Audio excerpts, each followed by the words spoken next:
Assalamualaikum warahmatullahi wabarakatuh. Sahabat semuanya, bertemu kembali dengan channel pendidikan Diskusi Hukum. Seperti kita ketahui bahwa di Indonesia ini begitu banyak aturan-aturan yang dibuat dalam produk undang-undang. Bahkan saya rasa tidak seorang yang belajar atau bergelar sarjana hukum pun belum tentu akan mengetahui seluruh aturan yang ada di Indonesia ini. Namun apalagi mungkin ya, orang yang ada di pelosok atau mungkin orang masyarakat awam tentang hukum. Namun yang menjadi pertanyaan ini adalah mengapa orang yang tidak tahu tetapi tetap dihukum atau dipidana ketika melakukan suatu perbuatan yang mana perbuatan itu dianggap sebagai pelanggaran hukum. Inilah yang hari ini kita bahas. Di dalam hukum bernegara itu ada namanya suatu azas atau yang dikenal dengan nama fiksi hukum.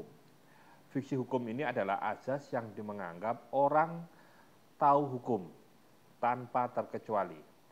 Presumptio iuris diur. Jadi di sini orang itu seluruh warga negara dengan diberlakukannya suatu aturan undang-undang itu dianggap tahu tentang aturan yang dibuat oleh lembaga pembentuk undang-undang itu sendiri. Dalam hal ini pemerintah bersama dengan DPR. Jadi orang dianggap tahu undang-undang. Ya, walaupun memang dalam undang-undang itu sendiri mungkin sosialisasinya kurang atau mungkin dalam proses pembentukannya tidak seluruh masyarakat atau elemen masyarakat ini dilibatkan. Namun dengan adanya fiksi hukum tersebut bahwa orang atau bernegara ini wajib dianggap tahu tentang undang-undang. Nah, yang menjadi pertanyaan, mulai kapan kita dianggap tahu undang-undang itu sendiri? Jadi undang-undang ini kita dianggap tahu yaitu berdasarkan bahwa berlakunya undang-undang itu sendiri yaitu dengan diundangkannya di dalam lembaran negara oleh Menteri Sekretaris Negara.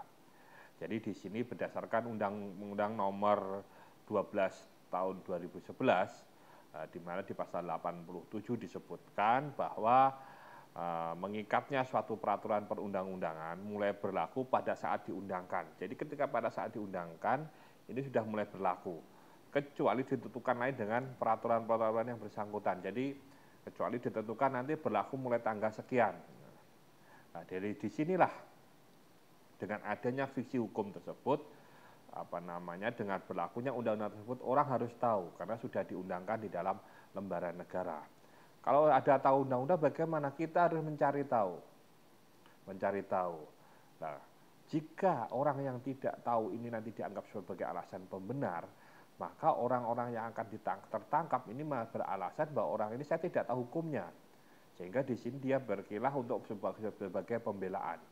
Disinilah ya, ada putusan Mahkamah Agung, putusan Mahkamah Konstitusi yang mengatakan bahwa hal tersebut bukan sebagai alasan untuk pembenaran.